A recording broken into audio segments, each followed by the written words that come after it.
திராவிட அரசியலுக்கு, சமூக நீதி அரசியலுக்கு தமிழக மண்ணில் ஆபத்து சூழ்ந்துள்ளது.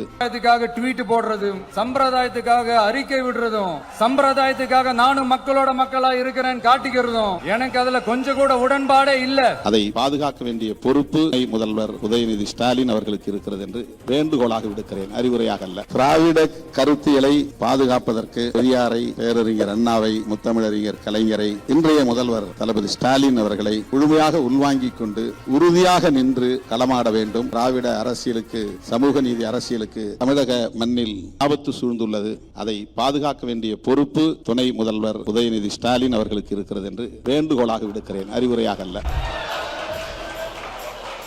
பொதுமக்கள் என்ன நினைக்கிறார்கள் என்பதை பற்றி கவலைப்படாமல், விமர்சனங்களை பொருட்படுத்தாமல், எதிர் விளைவுகளை பற்றி கருத்தில் கொள்ளாமல், தான் நினைப்பதை பளிச்சென்று பேசக்கூடிய துணிச்சல் அண்ணாமலை அவர்களுக்கு இருக்கிறது.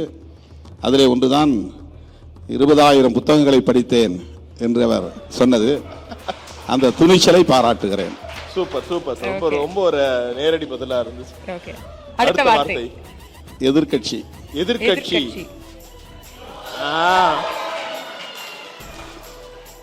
அவர் ஆளுங்கட்சி ஆக வேண்டும் என்கிற ஆவலோடு அடியெடுத்து வைத்திருக்கிறார் அரசியல் களத்தில். அதற்கு வாழ்த்துக்கள். ஆனால் ஆளுங்கட்சியா எதிர்க்கட்சியா என்பதை மக்கள் தான் தீர்மானிப்பார்கள்.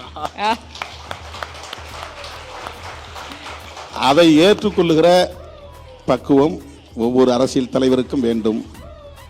நம்முடைய தமிழக வெற்றி கழகத்தின் நிறுவனரும் தலைவருமான விஜய் அவர்களுக்கும் அது பொருந்தும். Super super super. அடுத்த வார்த்தை கோபம். அவர் மேடைகளில் காட்டுகிற கோபம் நியாயமானதுதான், தர்க்கம் நியாயமானதுதான்.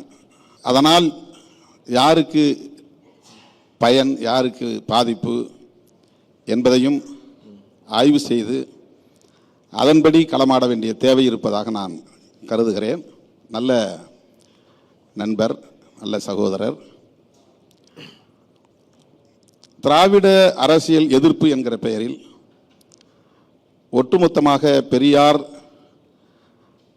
புரட்சியாளர் அம்பேத்கர் ஆகியோர் முன்மொழிந்த அல்லது வளர்த்தெடுத்த சமூக நீதிக்கு பாதிப்பு ஏற்படக்கூடிய வகையில் சில நேரங்களில் அவருடைய கோபம் வெளிப்படுகிறது.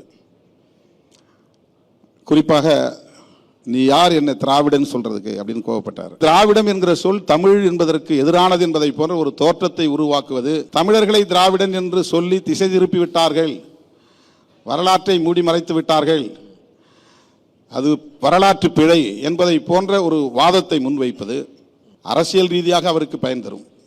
ஆனால் சமூக ரீதியாக, கலாச்சார ரீதியாக பெரிய பாதிப்பை அது உருவாக்கும்.